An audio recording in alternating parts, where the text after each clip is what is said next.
Saya akan membahas tentang backdoor listing. Apa sih backdoor listing? Baik, backdoor listing biasanya perusahaan yang masuk dalam bursa tanpa harus melalui IPO. Kalau IPO, mereka melakukan proses administrasi, kemudian book building, kemudian melantai. Tetapi ini enggak. Biasanya mereka membeli shell company. Apa itu shell company? Shell company itu perusahaan yang sudah melantai di bursa, tetapi mungkin pemiliknya mau go private atau pemiliknya mau keluar dari bursa, cangkangnya dijual. Shell company namanya, itu dijual.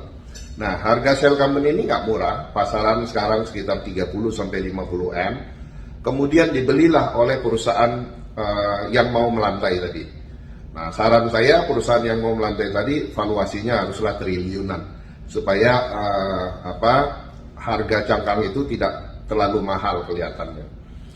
Oke, dia beli, kemudian diuruslah pajaknya, zero balance sheet, nggak ada aset, asetnya semua dikeluarkan, bisa juga asetnya diambil, tergantung negosiasi.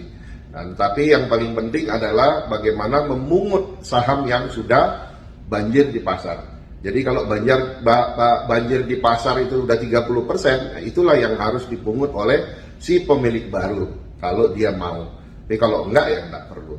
Nah, setelah proses itu selesai, perusahaan yang baru masuk, kemudian langsung melantai. Nah, biasanya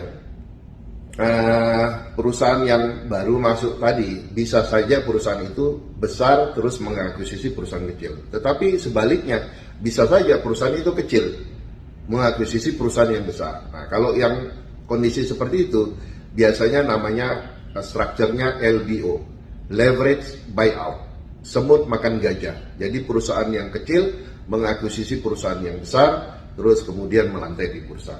Nah, kalau Anda pernah tahu transaksi RTO atau reverse takeover yang lalu adalah AirAsia.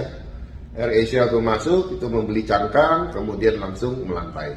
Kira-kira itu penjelasan saya tentang backdoor listing. Semoga Anda mengerti backdoor listing itu seperti apa. Biasa kita sebut RTO, reverse takeover. Sukses selalu untuk Anda, happy cuan konsisten.